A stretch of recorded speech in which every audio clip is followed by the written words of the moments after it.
The FNRad Snowboard podcast is presented by Vans. Season 8 of FNRad is sponsored by Wired Snowboards, Anon Optics, The Boardroom Snowboard Shop, FindAnEpicAgent.com, and Tribute Board Shop in Nelson, BC. Anon Optics makes goggles for all kinds of faces and all kinds of styles and colors. I've ridden several Anon goggle models, and I got myself an amazing fitting Anon helmet at the Holy Bowly event last spring. My favorite Anon feature is the simplicity of the quick change magnetic lens system, because I ride in a lot of changing light conditions, and the ability to change lenses on the fly guarantees that I'm always riding with the best possible visibility. Magnetic face mask integration provides seamless face mask attachment, and full perimeter vents maintain consistent airflow for fog-free clarity. Find Anon at your local snowboard shop. Also, do me a favor and subscribe to our YouTube channel, like, follow, and share FNRad so we can build our following and make more great content. Hit pause right now, tell someone who should know about the show. Thanks. Support also comes from Dakine, Grouse Mountain, Mount Seymour, Pro Standard GoPro accessories, and Volcom Outerwear. Before I start the Jeremy Jones episode, I want to give a special thank you to Jones Snowboards, Protect Our Winters, Teton Gravity Research, and Yeti. Please check out these amazing companies doing FNRad things. Jeremy Jones is one of the most recognized names in snowboarding. His namesake company, Jones Snowboards, is turning 13 this season. Jeremy's dedication to backcountry snowboarding has given us the Higher, Deeper, Further series of films, which you can buy at tetongravity.com, by the way, along with The Life of Glide and countless other snowboarding gems over his 3-decade pro career. He's an active founder of the Protect Our Winters organization that helps passionate outdoor people protect the places and lifestyles they love from climate change, and he's a family man. My buddy General Brad spotted Jeremy while we were riding at Mount Hood this summer. Jeremy invited us to take a lap with him, which was a true bucket list item for me, and then I invited him to join me for a quick chat at the Timberline Lodge for FNRad. Here's that interview with Jeremy Jones. I first started coming here when I was 16 and we would camp and kind of hike up to avoid tickets and and just full dirtbag. I think it was I had $31 when I came here. Oh, my God. Which back then went a lot further. Yeah. But it's all peanut butter jellies and quesadillas. But to come back here with my kids super into snowboarding, and then when I started Jones, I started coming back to Hood, and I was like, man, this place is so fun. And there's probably a 20-year gap between those two things. Leaves a real impression, though, hey? When I came back here after, I think I came in 91, back in 95. And then in 95, we came down 2 years in a row, and then a big, long break. And when I came back, I was like, oh, my God, the lake is here. The mountain is here. The snow is here. The lodge is here. And like the forest, the forest is incredible. Oh. The vibe, so great. Really happy to have it back in my life again on a consistent basis. Yeah, and you're coming up with the family in the summers? Yeah, it's a yearly trip, and it's something that I really look forward to. Board testing, anything like that? You do anything? Yeah, it's always it's an opportunity, kind of a last go on testing products, and so that's been, there's always stuff in the works. We're always working on stuff, so it falls at a good time from a design cycle. Yeah, and they've always been really snowboard friendly here. There's a lot of good terrain, and even those turns you were doing down from the top of Palmer, like you get going fast. Oh, it's I think it's 2,400 vertical feet, and it's just really good riding for any anywhere, any time of year. It's not like it's good summer riding. It's really Right. good snowboarding. Yeah, that's true, isn't it? That's epic. And this year they've really stepped up the public park. We could talk a little bit about the fact that the camps have had a monopoly on, the epic terrain that they build for camp for 30 years. And I don't know when they opened it to the public that you can pay to ride. So it's switched. Now the camps rent the time from the mountain. The mountain controls the entire build, which, I mean, I think it's better. It only took me a second to be like, wait, I don't have to pay to go to camp. Yeah, and it's funny. The camps have changed. If you just do the math on it, it's still expensive. Lift tickets are expensive to get into the park, but you compare that to a camp, and it's a lot cheaper. Yeah, you can bring your vehicle, and I mean, obviously, you have camping gear for the family. Yeah. So the last time we talked, I didn't put that episode out. Actually, it had some glitches in the audio, and also I called you kind of in a panic. I was like, dude, there's this like heat bubble and the world's on fire. Oh, you're talking, And we did it over the phone, and right. I like, even in listening to it, I could hear how frustrated you were in that moment. Right. And I mean, here we are up on snow. Yeah. And obviously you're a little bit more relaxed. It's good medicine up here. It's just epic. And if more people are exposed to this kind of outdoor stuff. Yeah. I mean, as a country, the United States was doing this so long ago. Yeah. FDR opened this thing, man. Yeah, I mean, this is a historic building we're next to at a really exciting time in the country where they prioritize getting people outdoors, and I'd say we've had this big increase from COVID, which at times can be frustrating, but it's in these towns it's become such a big economic driver, and we just got to accept people are coming. They want to get in our national forest. Let's not give them tickets when they're parked on the side of the road. Let's open up infrastructure so they can get out there. We're seeing more money being allocated for trails and the benefits of good trails on a community. And so it's like at Protect Our Winters, we call it the outdoor state. And we're learning, that's a powerful community. The people that are coming to these towns to embrace this clean air, clean water, and all the things that are around it. It was not what I expected to have happen from COVID. Yeah. I mean, in COVID, at the beginning, it sounded like we're going to be locked in our houses, afraid of each other, pitchforks and torches and masks, and just panic. And then next thing you know, they let the lifts run where we were, and lift lines were longer than they've ever been. But it's a double-edged sword. It's like, well, when it's great to be up there when there's nobody there, right? But then you can see a few weeks of nobody being there a year, and they shorten the season. Then they shorten the season the next year, right?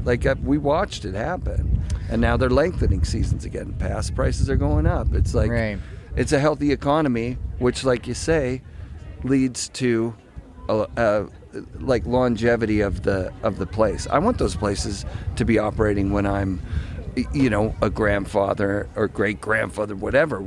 I want to bring my kids there, but in order for that to happen, they need to have the revenue to do it. Plus, obviously, Protect Our Winters is pointing out, you need the snow. Well, you definitely need the snow, and but yeah, that COVID. It was really cool because I remember there was a public safety announcement from the governor of California that said, get outside, it's good for you. Nice. We're going to keep resorts open. It's important for your mind and body and spirit, and to quantify and say how important, which we know, I'm sure you go long, there's certain times in your life where you can't get outdoors, and then you get outdoors and you're like, oh my God, it's a bong hit of life. And to have that is, we've known it's powerful stuff, and now the medical community is is telling us it's powerful. Yeah, we're hearing a lot more of that now. It's great. Yeah, and there was, cease of planes flying over everywhere. There just was a general the earth took a breath. Yeah, which was dope.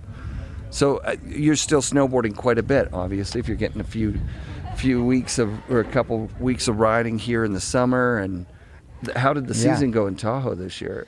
Went right to the end, it started and got on snow in October with this 5 feet of snow in 4 days, for 48 hours. Then we went heat wave back to riding our bikes again. And another a monster 17 feet in December, and then 7 weeks with no snow. Yeah. So it was, and then we had a great kind of mid-April through May was really good. So Solid. It felt like 3 winters.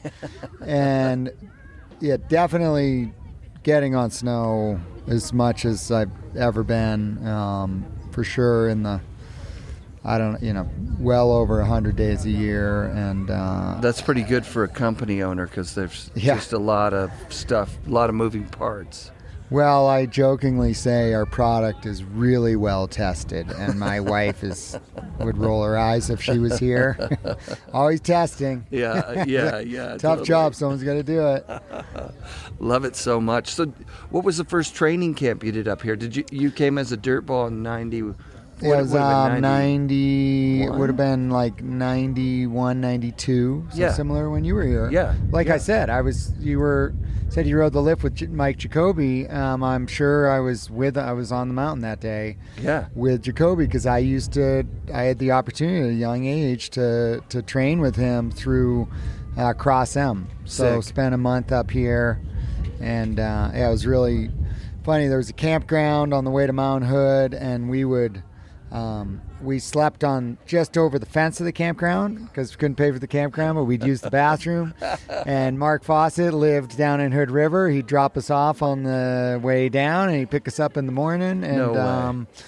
And that was just it was my cousin and I, Adam Hostetter, and we were drafting off the Cross M team and around some of the best riders in the world. And it was that time was, it was hard to, really fun, but just the getting up super early, struggling with lift tickets, having to hike the lower mountain to get up at times. But so it's kind of cool to come back, and it's like I'm getting on the mountain from 9 to 3, not 7 to 11 or whatever it was. And it's kind of changed my memories of the place because those were hard times. Just kind of 5th class dirt bagging, and we had a ball but yeah, it's just a different vibe up here riding soft slushy corn opposed to that early morning bulletproof kind of like sandpaper ice. Yeah, in 6-day-old wet boots that you just can't get dry because you're living in a rainforest. Yeah. Right? And totally. Sometimes it's raining down below, and then you get up above the clouds, and here you are in the bright sun. It's rad, but you're everything is wet. Totally. And nothing back then was Gore-Tex, so it's all just disgusting wet stuff.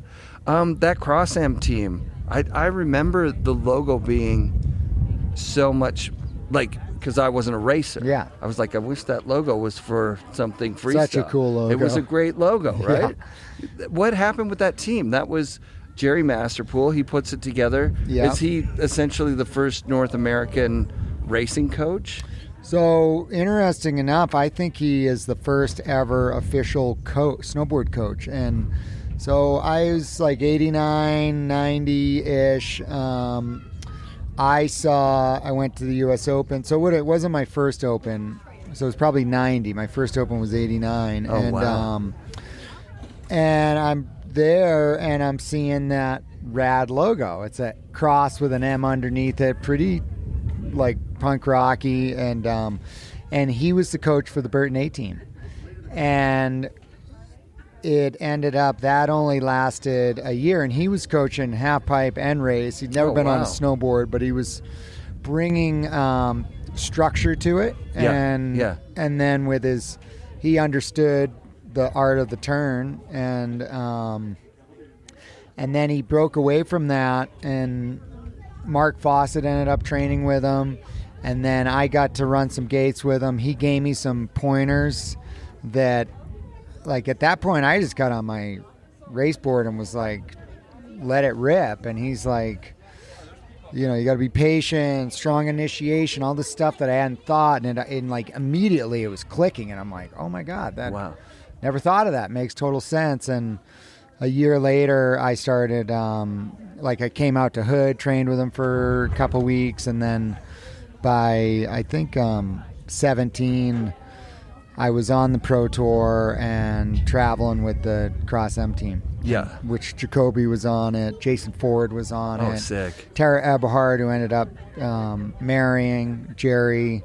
She was like this phenomenal female racer. And so it was some of the best riders in the world. And to be around them on the daily was really helpful, to say the least. Yeah, I think I said it in our other interview. I remember Jerry rubbing people's legs. Yeah. It would be in like movies when they would still throw like racing in the movies. Yeah. See Jerry at the top, giving rubbing our legs in our speed suits, getting us warmed up. And he brought a ton of discipline to my world, which was important because I was off on the Pro Tour at 16 and very, zero parent supervision, and so kind of through 16 to 23 it was dictated around that, and that was kind of my college. You were still competing half pipe too, right? You had some pretty good. Yeah, so I competed half pipe when I first started competing. It was all about the overall titles. Like Craig Kelly was the overall champ, and so he'd race and he'd do half pipe, and now everyone wanted to do that, and so I could get top 3 in it. I mean, we're talking regional New England Cup days in a half pipe comp. Nice. But consistently won races. Did my first pro comp at 16 at Snow Summit. Got third in the race, made $900, paid $150 to do the half pipe.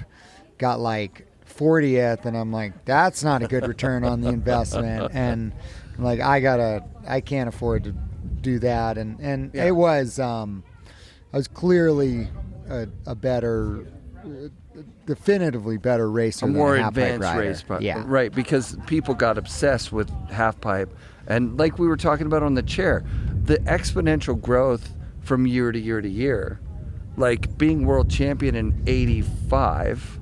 Right, like a Terry Kidwell era world champion, an 87 just 2 years later is a completely different thing. Yeah, and like Todd Richards, I remember, he was one of the first guys that was like, I'm just doing half pipe. Yeah. And then it became, and then he went out west, started doing well, and he was kind of the first New England Cup dirtbag that really made it. He went out west and like to these pro comps and started winning, and we're like, oh my God, Richards is going off. And then that really opened everyone's eyes. So anyone that was like, mostly, because you'd get these riders that were like really good racers and could hang in a half pipe, and then you get half pipe riders that could hang on a race course, and the half pipe riders are like, I'm done with racing. Yeah, that it would have happened from the other side too, right? The racers would have been like, I've got no. Well, you just said it, so you're the other side of it. I was the other side, which is crazy the whole way through your free riding too, right? I remember you were taking Alaska trips with your brothers.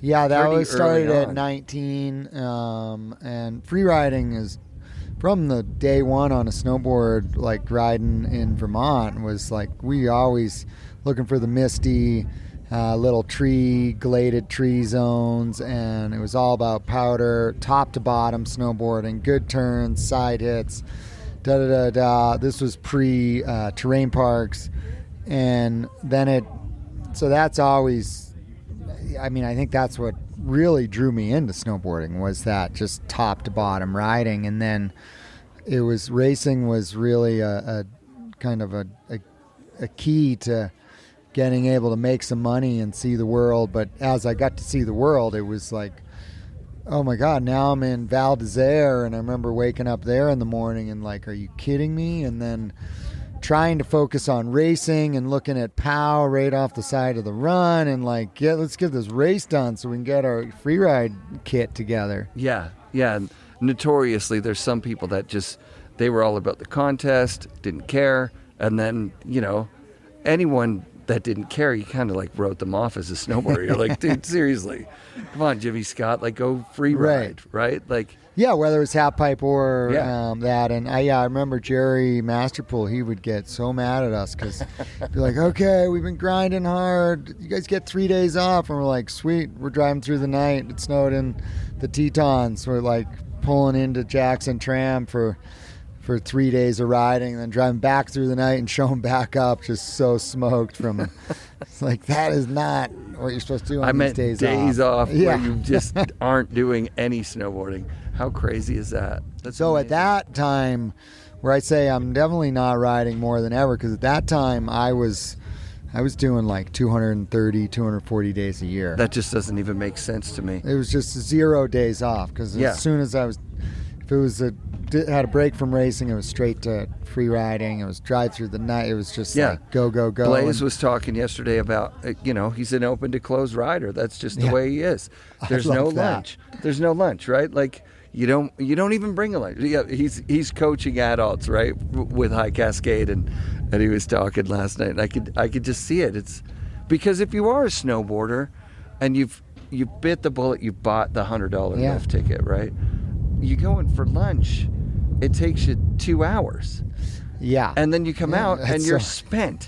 You're totally done. It's so funny. I have a Sans bar in my bag. No lunch for me either. And I mean, Blaze is a great example of, you don't get to be that good by just rolling around only on the sunny, perfect day, only riding for a couple hours. It's like, you need your 10,000 hours just to like get in the door. Yes. And so it's like Sammy Carlson, the skier, he's a good friend of mine, and he's out here all day just like honing tricks, even though he's now like a all mountain skier, and he makes a point to come in and like put his time in here, and so you see that commitment, and the only way you can have that amount of commitment is if you have this deep love and also a ton of creativity, because how can you it's like going out, bulletproof ice, cold, it's like, kids, huge opportunity.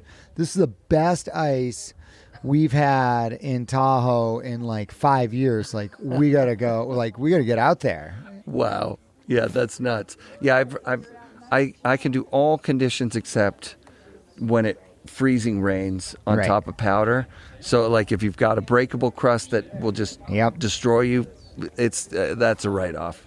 I don't have a tool. We call that's like, a very unique conditions. Yeah. I mean, only once since 1999, I think, for me, have I gone up and thought, oh, this looks pretty good, and then just dense crust. Yep, and then you're just back home, and then wait for the reset. In Vancouver, it could be the next day. It could be by that night. Yeah. Come back up at night. It's rained. Everything's mushed out. Yeah, it's an obsession, is what it is, right? Like a healthy obsession. I think, mostly. I think. Well, I tried to say to Blaze last night, it's like an addiction. He goes, that's got a negative connotation. Right. Even obsession does too. But it's something you think about when you're not there. Like, and on the way up, like, I'm going to do this 360 today that I haven't done. Right. Like, I'm going to grab my tail. It's going to be so good. You just like, on the way up, you're thinking about it. On the way down, you're like, jeez, I should have gone one more time. Should have hiked it, Yeah. And as a shop rider, like someone who worked in a shop, rode for a shop a little bit, I went through like 8 generations of hungry kids. Because hungry kids come, they go night riding with you 5 days a week or whatever, and then they're like, I got to go to college or whatever, right? Like then they split and do something else. But for me, it's just been constant the whole way through. Like, so you got to change the crew. It's like, all right, well, you have to tell me about it. It went from, I laugh because there's these different phases of snowboarding. You got the Grom, and then you're kind of like the young, like up and comer, like maybe coming onto the scene with new energy. Yep. That's a couple years, and then you get to be like, if you're lucky, like I'm just a pro. I'm like between 22 and 28, and then by 28 you're kind of like, whoa, you're like older pro. We'll see how they do. Then you're veteran, and veteran phase is pretty long, and then now I'm like into this new phase, which is kind of like legend, icon, whatever. But if you can get to that phase, that can be a really long phase. Oh, that could, the rest of your life. Yeah. Or mentor, I mean, you don't have to be pro to be in that phase. Well, look you have a lot of options. If you're looking at surfing, like Rabbit Kakai was surfing Honolulu, like Waikiki Beach, into his 90s, I believe. Yeah. And he wasn't teaching anyone. He just was existing. Right. He was just, the fact that he was there was good for surfing, surfers, humanity, nature, for everything. You'd see him out there surfing way out, and you'd be like, who's that wicked old guy over there that's rips? They're like, that's like the most legendary surfer, one of the most legendary surfers to do it. And there's space in that for, I was talking about it with Blaze too. It's kind of up to you, right? Yeah. In the beginning, when you've got sponsors kind of telling you what to do and like, hey, we're making the money and this is where we need you to go, and then it falls off, the responsibility falls on you. And a lot of pros, what they do right then is quit. They go, oh, fuck these guys. And then a bit of a depression and screw snowboarding. And then my favorite is the end of that, where they come back. Totally. And then they're on snow again. And on their own terms. And then it gets like super pure. Yes. Again. And yes. And they still rip. That's the thing, is that I've never ridden with someone that I didn't see what it was that made them pro. Definitely. I saw Blaze out here last year, just ripping. And he showed me footage of a Switch 7, a Cab 7 on the big jump there. Yeah. Like from 2 days ago. He's 47. Yeah. Yeah, it's epic. It's epic. But yeah, that's been my favorite thing, because for me the show was my imagination in the beginning, and then all of a sudden it did start snowballing, where I had these opportunities to speak with people that I've looked up to for 30 years, Yeah, that's really cool to be able to have conversation with all those people. And for me, there's nothing better than seeing them snowboard, taking a few turns with you today, and trying to follow your turns on a freestyle board, and then just going, all right, well, that ain't happening. He still got it. That's sick. That is definitely one of the most fun things. The other thing is just the love of snowboarding, meeting kids. I mean, that's the root of it, right? Chad Otterstrom. Yeah, Chad. I love Chad. I mean, you see it in his eyes. And you know it. And then I think that a super tricky thing is just health, because the reality is, you're riding really hard for a long time. Your body gets beaten down, and then snowboarding is painful, and that's the trick. If you can somehow make it where snowboarding is not painful, because that's usually what ends a career, is pain. Yes. And then, but you got to stay pretty disciplined to be able to do it, and be creative to be able to kind of get to a point where you can go snowboard and not be in pain. Yeah. There's one genre of pro snowboarder that's almost the most difficult to be, which is like a street, because those things that you're doing are so consequential. And when you move back to just free riding, for some of those people, I've seen the challenge of like being a street hero and people seeing you in the park and go like, oh, hey, why don't you front board this, whatever, you know what I mean? And they're like, well, it's embarrassing for me to be up here. I'm not on my game right now, and I don't want to conk my head or whatever. Right. And I'm going, for some people, it's like, look, just you being out there enjoying it is enough. Like, you don't have to risk your life. I remember Peter Line saying that he wouldn't come to a contest in Vancouver just because the prize money was 10 grand, because he's like, any kook can beat me. Like, it's a contest, it's a big air contest. Some kid out of nowhere pulls off some fluky trick, and because that's what I'm doing. Right. I just put my best foot forward, I try my hardest trick, and if I land it, I win. Right. But it's not guaranteed I'm going to win, right? So, yeah, like, I think the hardest pro to be is someone that really shot to the top and was known for being at that super edge of the freestyle progression, because that next generation, they had you as an example. They didn't have to use their imagination. Right. Yeah, it's to get to that. I mean, level. what I'm like so grateful for with my snowboarding now is the ingredients for me to have an incredible day on the mountain have never been so simple, and splitboarding's been amazing for that.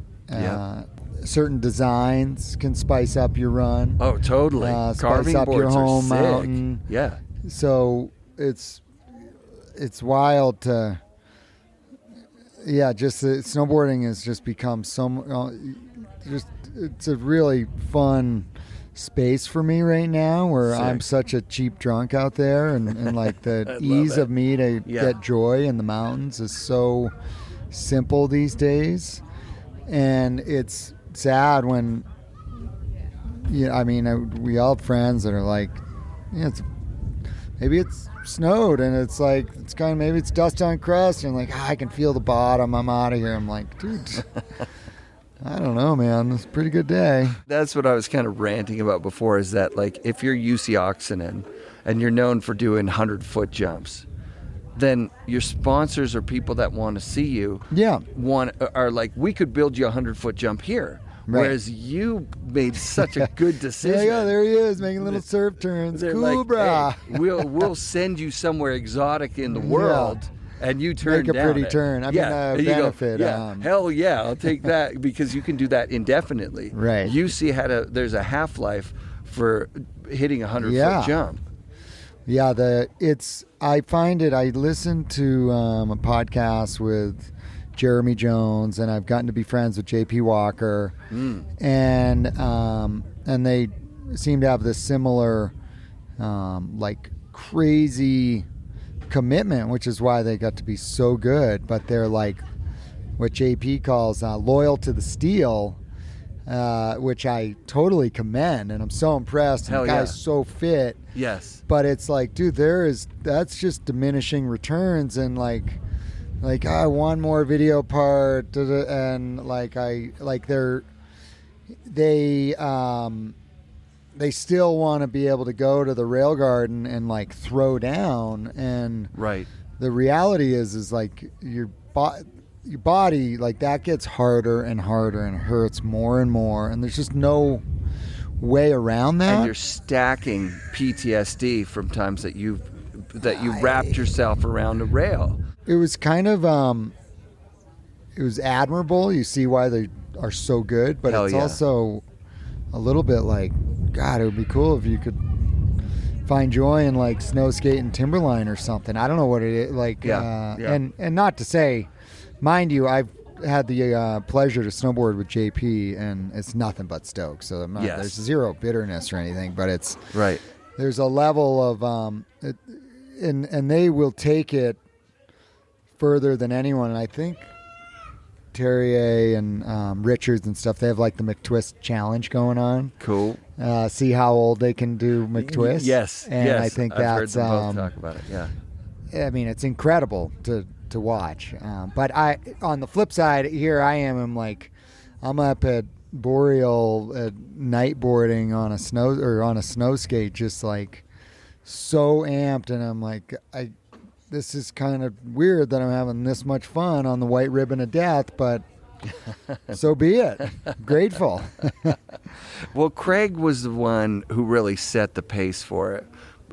he didn't take that. I don't know much about him personally, but I don't think that decision to leave competition was precedented. Like, he wasn't following in somebody's, hey, and then they retire, No, totally. and they go and they do the more soulful thing.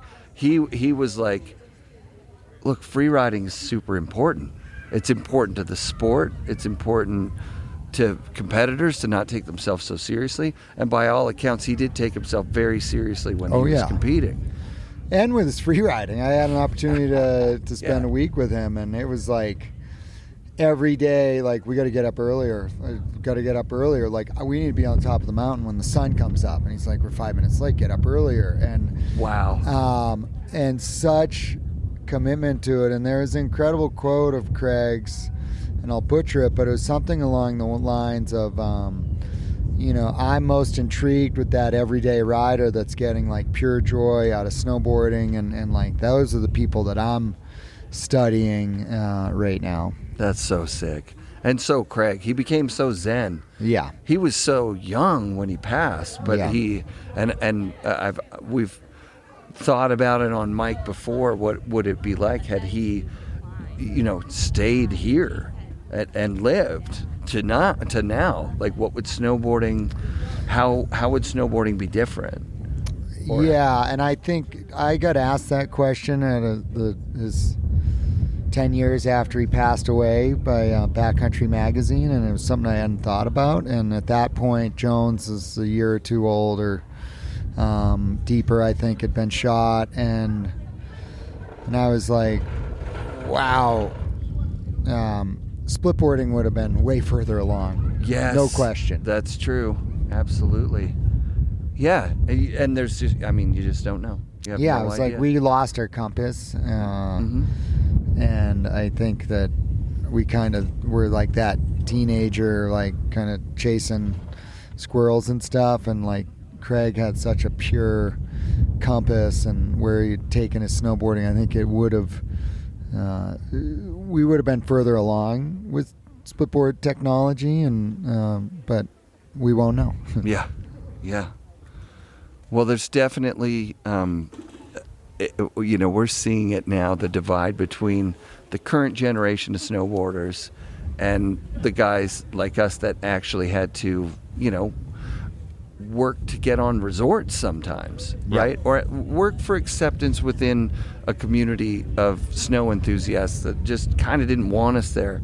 Whereas the kids now are just so, they've got coaches, they've got goals, they want to be a Red Bull, athlete, or they want to go to the Olympics, or and they're working on tricks that I could never imagine working on.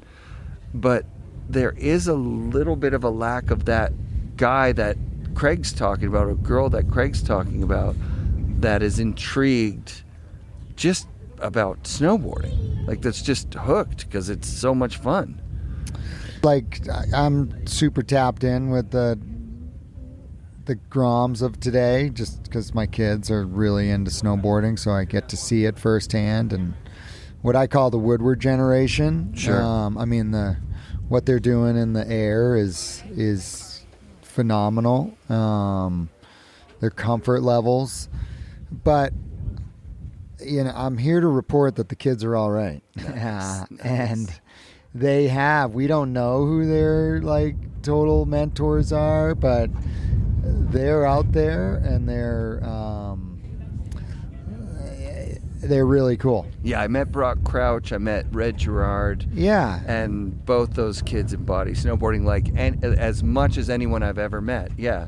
So that's where my son was talking about Brock last night. He's like, looks like a rad kid, da-da-da-da. So, like, Brock is now, like, this kid that my son, who's 13, his generation's looking up to. Rad. And then, like, Brock, I don't know Brock, I've never met him, but Dave Downing, his family is close with Dave Downing. Yeah. And Dave took him under his wing and kind of, pointed him in the right direction. Like, Brock I guarantee he's gonna be like doing amazing things. He brings cool vibe and style. He's gonna be making good turns. He makes good turns. Like, he'll be a great, there'll be people like Brock, people that I don't even know their names, that these 13-year-olds are like, wow, that guy's rad. And they embody the spirit of snowboarding. Advocating for the sport, giving kids the kind of, well, that's the thing. In the generation that I talk to a lot, the most, there's a lot of talk about gatekeepers. You know what I mean? Like that, there were a lot of gatekeepers because pre-Mike Rankwit and Chris Roach, you know, there was kook style in the contests, in the magazines. I mean, what magazine was I looking at? 2 issues in a row. No Graham on the cover.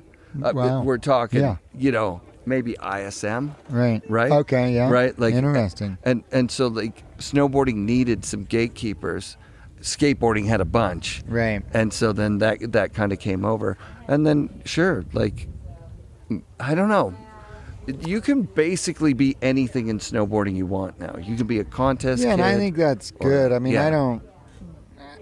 I'm fine with all of it. If there's grumpy people on the hill vibing kids, sure, dude, you probably needed to get yelled at, or there's happy guys out there. I mean, I just watched this Connor 32 rider like talking to my son. He'd never met him before, and like helping him with a trick. Like, sick. So you know, there's no edge there. He's not vibing. You know, like there's a lot of good vibes out there, but whatever.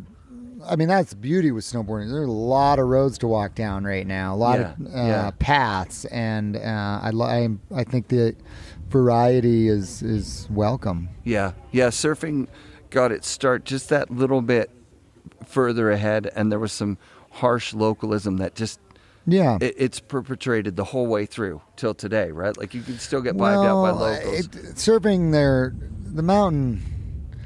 We can go and not. I mean, there's powder. You could, which I laugh at the people vibing people, but me too. What have you? But surfing, it's like you sit on one takeoff spot. There's only X amount of waves coming through. I mean, I love to surf, so it's there's just not. In snowboarding, it's like infinite amount of gravity when it's winter with snow on it. Yes. And surfing, there is not an infinite amount of waves. That's what creates it. You're right, absolutely right. That that preciousness of having a spot and not having someone in your way. Yeah, and it's like, I surfed yesterday, and it's Southern Hemisphere swell, which means it's like big lulls in between. 5 wave sets. Everyone's waiting for those 5 waves. Guy's never seen me in the lineup. He's like, he knows it inside. He's going to get one of those 5 waves, and he deserves to get one of those 5 waves. Of course. I'm in there picking up scraps. Where did you surf? Short sands. Short sands. Sick. Yeah, it's nice. Yeah, it makes me smile to think of Jerry Lopez and Craig Kelly catching waves together out on the Oregon coast in the early 90s. And, I mean, it's getting more busy with surfing. Obviously, it's getting more busy with surfing everywhere. It's getting more busy with snowboarding.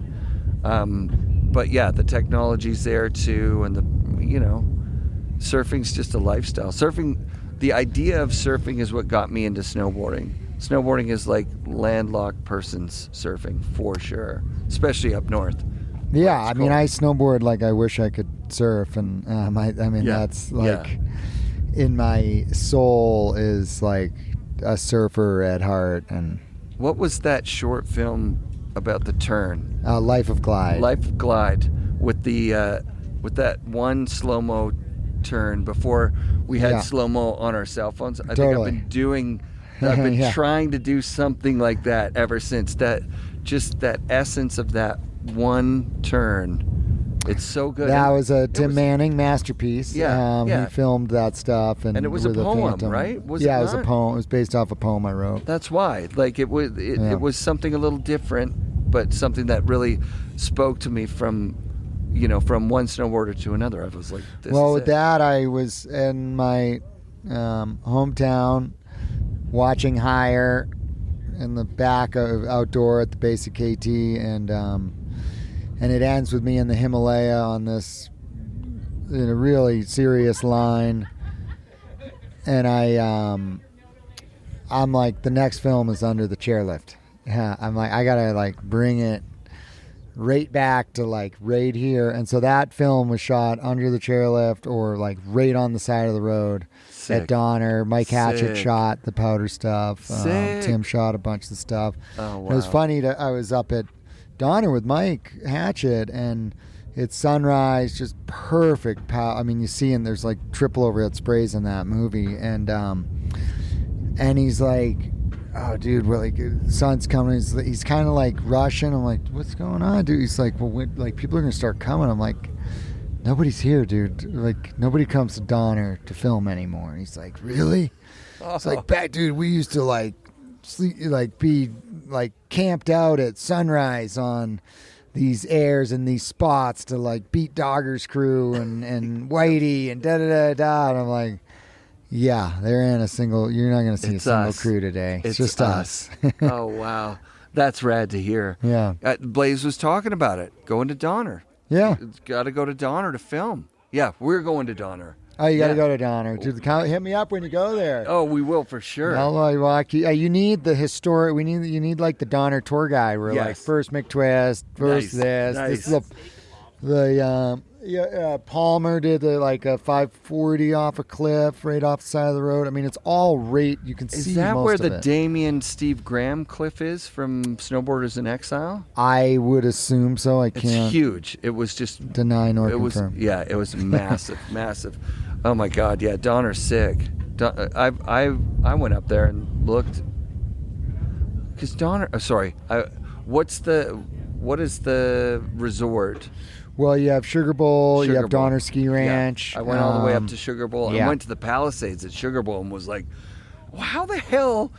I've been riding a family resort all day. I didn't realize if I just go to the left, there's like these gnarly Damian Sanders style, like epic takeoffs into like super steep landings, and then just a little forest, and you're back on a family hill. Yeah. Holy shit.